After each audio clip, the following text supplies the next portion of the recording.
दोस्तों एक कामिनी नाम की महिला होती है। यह महिला आम महिला नहीं, एक पुलिस की दरोगा होती है और यह अपने पति राजेंद्र के साथ शादी करके बहुत ही अच्छे ढंग से रहती है। लेकिन पिछले कुछ दिनों से उसके पति के साथ कुछ पारिवारिक संबंधों को लेकर झगड़ा चल रहा है और इसी झगड़े के कारण वे जो कामिनी है और राजेंद्र है दोनों अलग अलग रहते हैं। यानी कि उन्होंने अभी तलाक तो लिया नहीं है, लेकिन दोनों अलग अलग रहते हैं। जो राजेंद्र अपने घर में ही रहता है, वहीं ये जो महिला है कामिनी, ये अब वहाँ एक किराए पर घर लेती है और उस घर में रहने लगती है। दरअसल ये अकेली रह रही है, इसको यहाँ रहने में थोड़ा डर सा लगता है, थोड़ी सी कमी सी महसूस होती है। तो अब ये एक ऐसे नौकर से मिलती है, एक ऐसे लड़के को अपने घर में नौकर बनाकर ले आती है जिस लड़के के साथ कुछ ऐसा करने लगती है जिसके बारे में शायद किसी ने कल्पना भी नहीं करी होगी। और फिर उसका जब एक लड़के से मन नहीं बढ़ता है, फिर तो वह दो लड़कों को अपने घर में रखती है और फिर उनके साथ वही सब करती है जो उसको शायद नहीं करना चाहिए था। और उनके इस प्रकार से जो ये काम हो रहा है, इसी काम के चलते अब तो वो दबादब मतलब कि पूरा ज़बरदस्त मजा लिया करते हैं। और जब उस महिला दरोगा को ऐसा लगने लगता है कि तेरे साथ कुछ ज़्यादा ही ज़्यादती हो गई, कुछ ज़्यादा ही तेरा खर्चा हो गया, अब तो एक ऐसा कदम उठाते हैं जिसको सोचकर शायद किसी के भी पैर कांप जाएं। दोस्तों आखिर उस मामले में वह महिला दरोगा उन दो नौकरों के साथ क्या करती है, आप इस घटना को जानकर खुद भी हैरान रह जाने वाले हैं। दोस्तों मेरी आपसे विनती है, आप इस कहानी को अंत तक जरूर देखिए और समझिए कि आखिर समाज में क्या क्या हो रहा है। दोस्तों आइए जानते हैं पूरे मामले में क्या हुआ है। नमस्कार, आदाब, सत श्री अकाल। दोस्तों स्वागत है आपका हमारे YouTube चैनल किस्से क्राइम के। और दोस्तों आपसे वही प्यार भरी गुजारिश, आगे बढ़ने से पहले हमारे चैनल को सब्सक्राइब करना, नोटिफिकेशन बेल को दबाना बिल्कुल ना भूलें। दोस्तों हमें फॉलो अवश्य कर लें। दोस्तों आज का बेहद ही हैरान करने वाला मामला सामने आया है गाजियाबाद उत्तर प्रदेश से। दरअसल गाजियाबाद में रहने वाली वह जो महिला जिनका नाम कामिनी मिश्रा है, कामिनी अपने पति राजेंद्र के साथ बड़े ही अच्छे ढंग से रहा करती हैं। लेकिन वो जो कामिनी है वो अब कुछ पारिवारिक जो झगड़े हैं उनमें ज़्यादा लग जाती है। दरअसल जो कामिनी है वह अपनी ड्यूटी की वजह से अपने घर पर ज़्यादा समय नहीं दे पाती और इसी वजह से उसका जो पति राजेंद्र, जो कि कंपनी में अच्छी नौकरी करते हैं, वो भी अपनी पत्नी से बार बार कहते हैं कि तुम्हें घर पर समय देना चाहिए। लेकिन जो कामिनी है वह अपनी ड्यूटी की वजह से ज़्यादा समय नहीं दे पाती। बस इसी वजह से उन दोनों के बीच में झगड़े बन पड़ते हैं और उसी झगड़े के कारण अब तो ये जो कामिनी मिश्रा है ये है अपने पति से दूर रहने का विचार कर लेती है और फिर ये दूर भी रहने लगती है। यानी कि गाजियाबाद में ही जहाँ उसकी पोस्टिंग थी वहीं पर एक घर जो है उसे किराए पर लेती है और बस वहाँ पर रहने लगती है। वह अकेली रहती है, उसका समय ढंग से टाइम पास नहीं होता है, वह बहुत ही ज़्यादा दुखी और परेशान सी होती है। एक दिन की बात जब वह खाना नहीं बना रही होती है तो वह एक जो पिज़्ज़ा है उसको ऑर्डर करती है।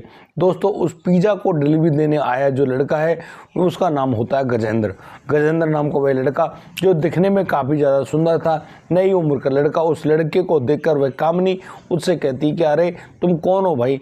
वो लड़का बताता भाई वो गजेंद्र है। तो फिर वो कहती है कि अरे इतना खूबसूरत लड़का, पढ़ा लिखा लड़का, क्या पिज़्ज़ा डिलीवरी ही करेगा? नहीं, उसके लिए ये सब काम नहीं होता। एक काम करो, तुम्हें मैं कोई नया काम दे दूं। यहाँ पर वह जो कामिनी है उससे दोबारा पूछती है कि तुम ये तो बताओ तुम्हारी सैलरी कितनी है। अब तो वह लड़का गजेंद्र बताता है कि मैडम सारे खर्चे वगैरह काट पीट के वह 8-9 हज़ार रुपये बचा लेता है। लेकिन अब कामिनी उससे कहती है कि देखो यदि तुम उसके काम के लिए राजी हो गए तो वह तुम्हें 15,000 रुपये दिलवाएगी। अब इस बात को सुनकर वह गजेंद्र सोचने लगता है कि मैडम मुझसे पता नहीं क्या काम कराने वाली है। लेकिन कामिनी मिश्रा उससे कहती है कि एक काम करो, कल शाम 6 बजे यहीं पर आ जाना और मैं तुमसे तब बात करूंगी। बस अब वह लड़का गजेंद्र तो चला जाता है और अगले दिन का इंतजार कर रहा होता है। अगले दिन के शाम के 6 बजे वह फिर उसी मैडम के उस घर पर आ धमकता है और कहने लगता है कि मैडम आपने मुझे बुलाया था। अब बस वह कामिनी उस लड़के गजेंद्र को अपने पास में बिठा लेती है और उससे कहने लगती है कि देखो मैं तुम्हारे लिए एक काम कर सकती हूँ, तुम्हें मैं 15,000 रुपये महीने के दिला सकती हूँ। तुम्हें एक काम करना होगा, वह काम है कि इस घर की साफ सफाई, देख रेख, यानी जो कुछ भी करना है यही सब करना है। इस बात पर वह गजेंद्र राजी हो जाता है और बस अपने पिज़्ज़ा डिलीवरी की जो नौकरी है उसको छोड़कर वहाँ कामिनी मिश्रा के घर पर आकर रहने लग जाता है। वह हर शाम को अपने उस कमरे पर चला जाया करता है। इस बात से वो जो कामिनी मिश्रा हैं वो थोड़ी परेशान होती हैं। वो कहते हैं कि एक काम करो, तुम गजेंद्र यहीं इसी घर में रुक जाया करो ना, तुम्हें कहीं आने जाने की कोई ज़रूरत नहीं है, खाना भी यहीं खाओ और रहो भी, हमें क्या दिक्कत है। अब इस बात को सुनकर वह गजेंद्र काफ़ी ज़्यादा खुश होता है कि यहीं पर रहना, यहीं पर खाना पीना सब कुछ यहीं पर हो गया, तो ये काम तो बढ़िया है भाई। अब गजेंद्र उस महिला की बात पर राजी तो हो गया है, लेकिन उसको मालूम नहीं था कि उसके साथ क्या होने वाला है। अब तो अगले दिन वह गजेंद्र अपने सारे कपड़े वगैरह जो कुछ भी है उस घर से वहाँ से आ जाता है और बस यहाँ कामिनी मिश्रा के घर में ही रहने लगता है। अब कामिनी मिश्रा भी काफ़ी ज़्यादा खुश होती क्योंकि अब वो उस घर में अकेली नहीं रहती हैं। दोस्तों, एक देर रात जब कामिनी मिश्रा अपने घर लौटती हैं तो वो बस अपने घर आकर उस लड़के गजेंद्र को आवाज़ लगाती हैं और कहती हैं कि गजेंद्र उसके लिए कुछ खाने को लेकर आओ। दरअसल वो अपने कमरे में बैठी हुई हैं और वो यहाँ पर ड्रिंक करने में जुटी हुई हैं। यानी कि अब ड्रिंक तो उन लोगों के लिए आम बात है, यहाँ पर ड्रिंक भी हो रही है, कुछ खाना पीना भी है। वह जो महिला है कामिनी, वह उस गजेंद्र को वहीं पर बिठा लेती है और उससे बातचीत करने में बिजी हुई है।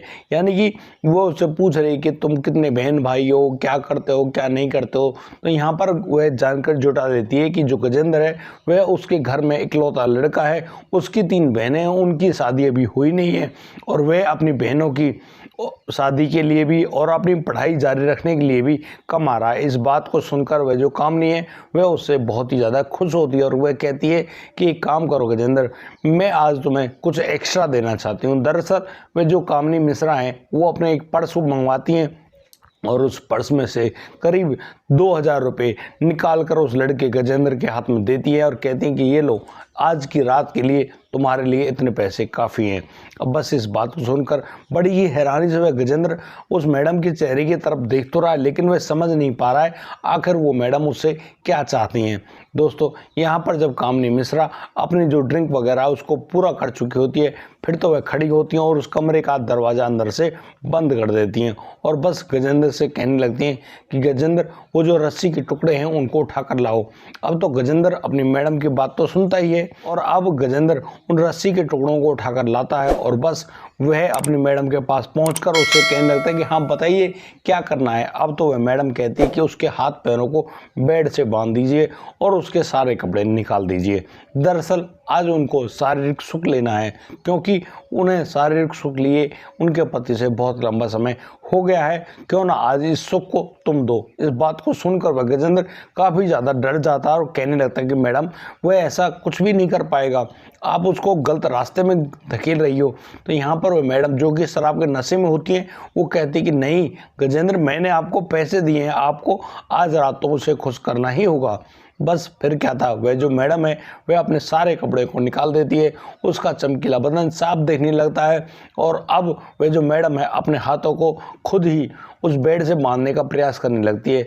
उसके उस बदन को देखकर अब तो गजेंद्र के शरीर में भी उत्तेजना सी बढ़ जाती है और फिर वह गजेंद्र भी आगे बढ़ता है और बस अपने मैडम के हाथ पैरों को उस बेड से बांधकर अपने कपड़े निकालकर और बस अपनी मैडम के साथ जबरदस्त उस प्रक्रिया में जुट जाता है। और यहाँ उन दोनों के बीच में जिस प्रकार से शारीरिक संबंध कायम होते हैं, यानी कि गजेंद्र उस मैडम के साथ इस प्रकार से संबंध बनाता है, अब तो वह मैडम बड़े ही ढंग से चीखने पुकारने लगती है और कहने लगती है कि वाकई में आज उसको बहुत ही मज़ा आ गया। दोस्तों, एक बार करने के बाद अब तो वह मैडम काफ़ी ज़्यादा संतुष्ट होती है और वह जो लड़का गजेंद्र है वहीं मैडम के पास ही उस बेड पर लेटा हुआ है, लेकिन वह मैडम उससे करीब 1 घंटे बाद फिर दोबारा से यही काम करने के लिए कहती है। अब गजेंद्र जो कि नई उम्र का लड़का है वह अपनी मैडम का जो साथ है वह भरपूर तरीके से निभाता है और बस अपनी मैडम को इसी प्रकार से संतुष्ट किया करता है। दोस्तों, यह तो पहली बार था, अब तो आए दिन वह मैडम जल्दी ही वहाँ अपने घर में आ जाया करती है और बस उस लड़के गजेंद्र के साथ यही काम करने लगती है। लेकिन जो मैडम है वह हर जितनी बार भी उस लड़के के साथ संबंध बनाया करती उसको 2000 रुपये दिया करती थी। उसको जो उसकी तनख्वाह तो मिलती ही है, वो 2000 रुपये प्लस पॉइंट यानी कि ओवर टाइम वाला जो काम है वह भी मिलता है। तो वह जो लड़का गजेंद्र सोचता है कि भाई ठीक है, अब यहाँ पर यही काम ठीक है, वह काफ़ी सारे पैसे अपने घर भी भेज भेजता है, लेकिन कहीं ना कहीं उस कामनी का जो मन है उस लड़के गजेंद्र से भरने लगता है। वह सोचने लगती है कि यार इस लड़के के साथ कितना लंबा समय हो गया, लेकिन अब कुछ नई इंटरेस्ट वाली बात नहीं आ रही है। वह अब एक नए लड़के को ढूंढ रही होती है और एक दिन वह जब एक ढाबे पर बैठकर चाय पी रही होती है तो उसकी नज़र में एक लड़का आता है। वह लड़का होता है दीपक। दीपक जो कि 19 साल का लड़का उस होटल में चाय वगैरह सर्व करने का काम करता था। अब तो वह मैडम उस दीपक से कहती कि दीपक तुम नौकरी करना चाहोगे, मैं तुम्हारे लिए एक अच्छी सी नौकरी लगवा दूंगी। अब इस बात को सुनकर वह जो दीपक है काफ़ी ज़्यादा खुश होता है। अब तो वह कामनी उस दीपक को भी अपने घर बुला लेती है और बस उससे भी यही सब काम करवाती है, क्योंकि रात के समय उस गजेंद्र को तो मालूम था कि मैडम क्या करती हैं। बस अब उस रात यानी कि वह गजेंद्र और दीपक दोनों उस मैडम के साथ वही काम करने में जुड़ जाते हैं जो कि शायद उनको नहीं करना चाहिए था। यानी कि बड़े ही ज़बरदस्त तरीके से वो मैडम जो कामनी है वह अपने साथ इसी काम को करवाती है और इतनी ज़बरदस्त तरीके से लगी हुई है। यानी कि वो दोनों लड़के उस मैडम को बहुत ही ज़बरदस्त तरीके से संतुष्ट भी करते हैं। यानी कि चीख पुकार मची हुई है और वह मैडम इस पूरे जो प्रक्रिया है इसका भरपूर आनंद उठाती है। जिस प्रकार से वह मैडम खुश हुई है, यानी कि आगे से पीछे से उससे जो भी हो सकता था वही सब कुछ करती है और उस दीपक के साथ भी पूरे मज़े करती है। लेकिन अब यहाँ उस दीपक को भी तनख्वाह देनी है, उस लड़के गजेंद्र को भी तनख्वाह देनी है। अब इस सारे काम को करने में उस कामनी को लगता है कि यार उसके पैसे बहुत ज़्यादा खर्च हो रहे हैं। एक दिन की बात, वह जो मैडम होती है वह उस गजेंद्र और दीपक से यानी कि बाज़ार से कुछ लाने के लिए बोलती है। वो दोनों लड़के तो चले जाते हैं बाज़ार उस सामान को लाने के लिए, लेकिन ये जो मैडम है ये अपने कमरे में एक जो स्पाई कैमरा होता है उसको छुपाकर चालू करके रख देती है और बस आए तय किए गए समय के अनुसार वो लड़के लोग जब आते हैं और बस यहाँ पर वह मैडम अपने दोनों हाथ पैरों को उस बेड से बंधवाकर यानी कि ज़बरदस्त तरीके से अपने साथ वही काम करवाती है। यहाँ पर वो दोनों ज़बरदस्त तरीके से उस मैडम के साथ यही काम कर रहे हैं और मैडम यानी कि ऐसे पुकार रही है जैसे उसकी कोई जान को ले रहा हो। यानी कि वह चीख पुकार कर रही है, अपनी जान बचाने की पूरी कोशिश कर रही है। दरअसल उसको वह वीडियो बनवानी थी और वह वीडियो जब वह शूट करवा लेती है फिर तो उसके बाद वह जो मैडम है वह अब उनको वहाँ से भेज देती है और अपने उस स्पाई कैमरे में जब उस पूरी रिकॉर्डिंग को कर लेती है, अब तो वह जो मैडम उस रिकॉर्डिंग को अपने पास रखती है और अब वह समय आता है जब वह जो लड़का दीपक और गजेंद्र है अपनी अपनी तनख्वाह मांगने लगते हैं। तो वह मैडम उससे कहती है कि हाँ उनकी तनख्वाह उनको ज़रूर मिलेगी, अपना व्हाट्सएप खोल कर देखो, मैंने तुम्हारी तनख्वाह तुम्हारे व्हाट्सएप पर भेज दी है। अब तो दीपक और गजेंद्र जैसे ही अपने व्हाट्सएप को ऑन करते हैं, देखते हैं खोलकर, तो वहाँ पर वह उस मैडम की और उन लोगों की वह वीडियो चल रही होती है। दरअसल उस वीडियो में वह मैडम कुछ इस प्रकार से अपनी चीख पुकार कर रही है जैसे कि वो लड़के लोग उसके साथ ज़बरदस्ती संबंध बना रहे हैं। वो दोनों लड़के काफ़ी ज़्यादा डर जाते हैं और सोच रहे होते आ रहे मैडम आपने हमारे साथ क्या कर दिया। लेकिन वह मैडम उससे कहती है कि बेटा मुझको मजाक मत समझना, मैं भी पुलिस वाली हूँ, मैंने तुम्हारे जैसे लड़कों को सीधा किया है और एक काम करो, तनख्वाह तो तुम्हें शायद मिल ही गई है, अब एक काम करो जब भी मैं तुमसे कहूँ चुपचाप मेरे पास यहीं इस घर में रहना, मुझसे तनख्वाह मांगने की ज़रूरत तुम्हारी है नहीं, लेकिन जब भी मैं कहूँ तुम्हें मेरे साथ ये काम करना होगा। अब तो वह जो गजेंद्र है और वह लड़का दीपक दोनों उस मैडम के चंगुल में फंस गए थे और बस उसी मैडम को इसी प्रकार से संतुष्ट किया करते। लेकिन उन दोनों को कहीं ना कहीं लग रहा था कि इस मैडम ने उनका गलत इस्तेमाल किया है। यानी कि अब वह मैडम भी बड़े ही ज़बरदस्त मज़े ले रही है और बिना किसी पैसे खर्च किए वह उन लड़कों के साथ यही काम करवाती है। अब तो वह लड़के बहुत ही ज़्यादा दुखी और परेशान हो जाते हैं और वह उस मैडम के चंगुल से छूट भी नहीं पा रहे हैं, बहुत ही ज़्यादा दुखी हैं। लेकिन एक दिन वह जो दीपक है और जो गजेंद्र है, गजेंद्र एक दिन एक खास बात सोचता है। वह दीपक से कहता है कि दीपक तुम यहीं पर रहना और मैं आज इस घर से लापता हो जाऊंगा। दरअसल वह कुछ करना चाहता था, उसके दिमाग में कोई खास प्लानिंग थी। वह अब उस वीडियो को लेकर उस रात करीब 2 बजे उस घर से फरार हो जाता है और वह पहुंचता है वहां के जो एसपी कार्यालय है। एसपी कार्यालय में जब वह गजेंद्र पहुंचता है, वह पढ़ा लिखा तो था ही, वह ठीक ढंग से जब एसपी साहब के सामने अपनी तहरीर दे रहा होता है और बता रहा होता है कि कैसे उस महिला मैडम पुलिस ने उनको इतना ज़्यादा दुखी और परेशान किया है, उनके साथ शारीरिक शोषण किया है। और ये देखिए, ये जो वीडियो है, इन वीडियो को दिखाकर हमारे साथ ही बनवाती है और फिर हम लोगों को इसके लिए प्रताड़ित करती है। हम लोग इसके चंगुल में बहुत ही बुरी तरह से फंसे हुए हैं और इसके घर में वो लड़का ही नहीं, यानी गजेंद्र ही नहीं, वह लड़का दीपक भी मौजूद है।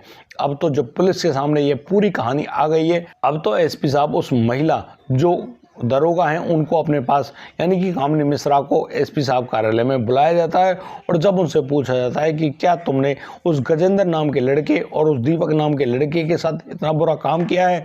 अब यहाँ पर वह जो मैडम कामिनी मिश्रा है वह अपनी सच्चाई को नहीं छुपा पाती और वह साफ साफ शब्दों में कह देती है, जी हाँ सर, उसने ऐसा किया है। दरअसल वह अपने पति से बहुत ही ज़्यादा दूर रहती है। वह करती क्या, क्योंकि जो शारीरिक जो आग है उसको तो उसको बुझाना ही होगा। वह क्या करे, उसको भी तो अपना ये काम निपटाना पड़ेगा। इन बातों की दलीलें देकर वह उस एसपी साहब को बताती है, लेकिन एसपी साहब उस मैडम कामिनी मिश्रा को इस पूरे मामले में दोषी पाते हैं और बस वो वहाँ पर काम करने वाले जो पुलिसकर्मी हैं उनसे उस कामिनी मिश्रा नाम की मैडम महिला को गिरफ्तार करने का आदेश देते हैं। और दोस्तों, वो लोग उनको गिरफ्तार करके जेल के अंदर डाल देते हैं और अभी उनके इस मामले में सुनवाई चल रही है। दोस्तों, इस पूरे घटनाक्रम को सुनाने का उद्देश्य किसी को परेशान करना नहीं है, किसी का दिल दुखाना नहीं है। दोस्तों, हमें इस पूरे घटनाक्रम के माध्यम से आप लोगों को बताना चाहते हैं कि ये जो हवस की आग है, यानी कि जिस प्रकार से ये जो गंदे ख्वाब, गंदी मानसिकता है, किसी भी तरह के इंसान के दिमाग में आ सकती है। इस मानसिकता से ना तो पुलिस वाले बचते हैं, ना ही आम इंसान बचते हैं, ना ही बड़े उद्योगपति बचते हैं। दोस्तों, ये मानसिकता जब भी हमारे दिमाग में घर कर जाती है तो फिर हम कुछ ऐसे काम कर गुजरते हैं जो शायद हमने कभी भी नहीं करने चाहिए थे। दोस्तों, हमेशा इस प्रकार की मानसिकता से बचने पर विचार करें और भगवान को हमेशा याद करें, क्योंकि भगवान ही हैं जो आपको गलत रास्तों में जाने से रोक सकते हैं, आपको हर प्रकार से बचा सकते हैं। इसलिए दोस्तों, कहा गया है कि इंसान किसी भी प्रकार की कोई भी गलत प्रक्रिया में किसी भी सावधानी से कदम बढ़ाए वह आगे नहीं चल सकता, क्योंकि उसका राज एक ना एक दिन तो खुलना ही होगा। दोस्तों, अपने भगवान को याद करते रहें, किसी भी रूप में करते रहें, वो आपकी बुद्धि को शुद्ध रखेंगे, आपकी मानसिकता को पवित्र रखेंगे। हर दूसरी पराई बहन बेटी को, माँ को इसी नज़र में देखेंगे और उनसे कहेंगे कि भाई आप लोग हमारे लिए पवित्र दृष्टि में हैं और आप लोग हमेशा खुश रहने चाहिए। इस प्रकार के प्रलोभन में ना फंसें। और ये जो पैसा है ना, ये पैसा बहुत सारे ऐसे काम करवा देता है जिसके बारे में शायद लोगों ने कल्पना भी नहीं करी होगी। दोस्तों, हमें कमेंट करने वाले बहुत सारे व्यूअर्स हैं, वो व्यूअर्स हमें कमेंट भी करते हैं और हमारी इन कहानियों के लिए अच्छी बात बोलते हैं, कहते हैं कि वाकई में आपने जो सीख दी है वह काफ़ी अच्छी है, हम लोगों को सावधान और सतर्क रहने में हमारी मदद करेगी। उसके लिए आप लोग हमें बहुत ही अच्छे ढंग से धन्यवाद भी देते हैं और हमको प्रोत्साहित भी करते हैं। दोस्तों, आज के लिए सिर्फ इतना ही। अब दीजिए मुझे इजाज़त, मिलता हूँ कल, लाता हूँ एक नया सनसनीखेज मामला। तब तक के लिए आप बढ़िया रहें, बेहतरीन रहें, अपना और अपने परिवार का बखूबी ख्याल रखते रहें। जय हिंद, जय भारत।